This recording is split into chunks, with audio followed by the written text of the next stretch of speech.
کیونکہ میں نے خود جب سری لنکا وزٹ کیا تو انہوں نے تحفے میں مجھے کارنیاز دیے تھے جو ڈبے میں ڈال کے میں لے کر آئی، اور الشفا ہاسپٹل میں نے وہ کارنیاز گرافٹ کروائے اور لوگوں نے دوبارہ دیکھنا شروع کر دیا۔ ایسی قوم کے ساتھ ایسا واقعہ ہو جانا بہت ظالمانہ ہے۔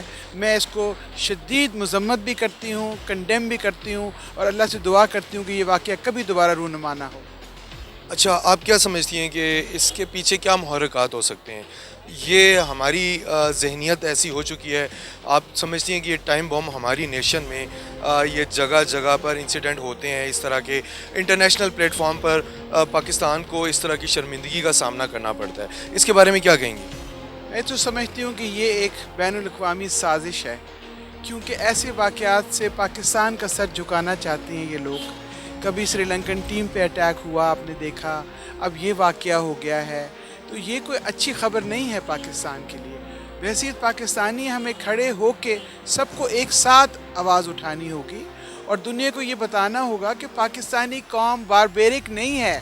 اسلام ہمیں محبت سکھاتا ہے، ہمارا دین معافی سکھاتا ہے، درگزر کرنا سکھاتا ہے، اور جس مذہب کے نام پہ یہ لوگ یہ تباہی پھیر رہے ہیں اور یہ ظلم کر رہے ہیں، اس سے اور کچھ نہیں ہے، صرف اسلام کو بدنام کرنے کی سازش ہے۔ اصل میں جب تک شدید اور رد عمل اس کا امیجیٹ نہیں ہوگا اور سزائے قرار واقعی سزا نہیں دی جائے گی، تو موب، آپ دیکھیے موب کی ایک اپنی مینٹیلٹی ہوتی ہے، اس میں ذاتیات ختم ہو جاتی ہیں، اور موب میں ایک جب آپ موب کا حصہ بنتے ہیں تو آپ اپنے آپ کو طاقتور محسوس کرتے ہیں، اور اس موب کے نشے میں اور طاقت کے نشے میں ایسے واقعات رونما ہوتے ہیں۔ لیکن اگر اس کو سدباب نہ کیا جائے اور قانونی طور پہ اس کو پکڑا نہ جائے ان لوگوں کو جنہوں نے یہ کیا ہے، تو یہ سلسلہ جو ہے اس کو روکنا مشکل ہو جائے گا۔ لہٰذا بہت نہایت ضروری ہے کہ اس واقعہ کو ایک بنیاد بنایا جائے، ایک اگزامپل بنایا جائے، اور اس کے اوپر اسٹرکٹ ایکشن حکومت لے کر ان کو کیفر کردار تک پہنچائے۔ اچھا، آپ کیا سمجھتے ہیں اس کے پیچھے انٹرنیشنل کوئی سازش بھی ہے، کوئی ہے؟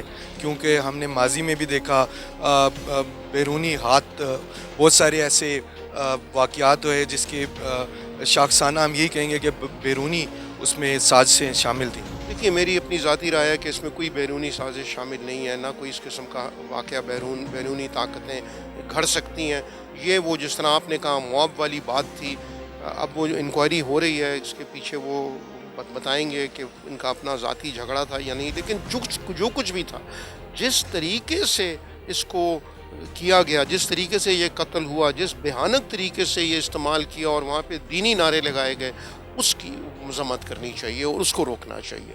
میرے نزدیک اس میں کوئی انٹرنیشنل وہ مسئلہ نہیں ہے، یہ نیشنل ہمارا مسئلہ ہے، اس ذہنیت کا مسئلہ ہے جس نے اس کو جنم دیا۔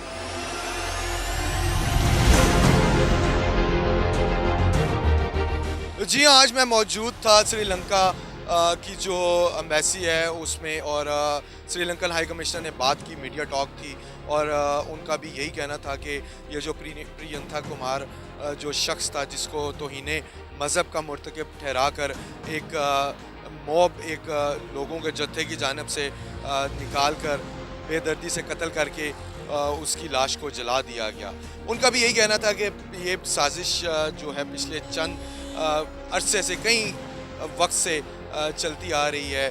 اور سری لنکا کے بارے میں آپ کو بتاتے چلیں کہ پاکستان اور سری لنکا کے تعلقات بہت زبردست ہیں اور بہت خوشگوار ہیں، اور جو ہائی کمشنر تھے ان کا بھی یہی کہنا تھا کہ اس طرح کی جو واقعات ہیں اس کی وجہ سے دونوں ملکوں کے تعلقات میں کسی قسم کی کوئی مسئلہ یا کوئی رکاوٹ پیش نہیں آئے گی۔ یہ اس وقت یہ سارے واقعات پیش آ رہے ہیں جب WTO کی جانب سے، ورلڈ ٹورزم آرگنائزیشن کی جانب سے یہ کہا گیا ہے کہ پاکستان آنے والے 10 سالوں میں دنیا کی ٹاپ ٹورسٹ ڈیسٹینیشن میں شمار ہوگا۔ بالکل اس طرح کے اٹیک پاکستان میں کیے جا رہے ہیں اور کیے جائیں گے۔ ہمیں بالکل اس چیز کا، ہمیں ایز این قوم، ایز این نیشن، ہمیں اس چیز کے لیے تیار رہنا چاہیے۔ ہماری سیکورٹی فورسز اور جو ہمارے جو سیکورٹی کے ادارے ہیں وہ دن رات اس چیز میں لگے ہوئے ہیں اور بے دریغ جانوں کے نذرانے بھی پیش کر چکے ہیں، صرف اور صرف پاکستان کے امن اور پاکستان کی جو سیکورٹی ہے اس کو قائم کرنے کے لیے۔ اس کے ساتھ ہی آپ کو بتائیں، ارشد داد نے ہمارے ساتھ خصوصی اردو ٹائمز کے ساتھ ایکسکلوسیو بات چیت کی ہے جو کہ پی ٹی آئی کے سیکرٹری جنرل ہیں، اور اس کے ساتھ نیلوفر بختیار نے بھی ہم سے بات کی. ان کا بھی یہی کہنا تھا کہ یہ ایک انٹرنیشنل سازش ہے جس کے تحت پاکستان کو انٹرنیشنل لیول پر تنہا کرنے کی کوشش کی جا رہی ہے. اپنے ہوسٹ ثنا چودھری کو اجازت دیجیے، پھر کسی نئی جگہ کسی نئی بات پر بات ہوگی. اللہ حافظ.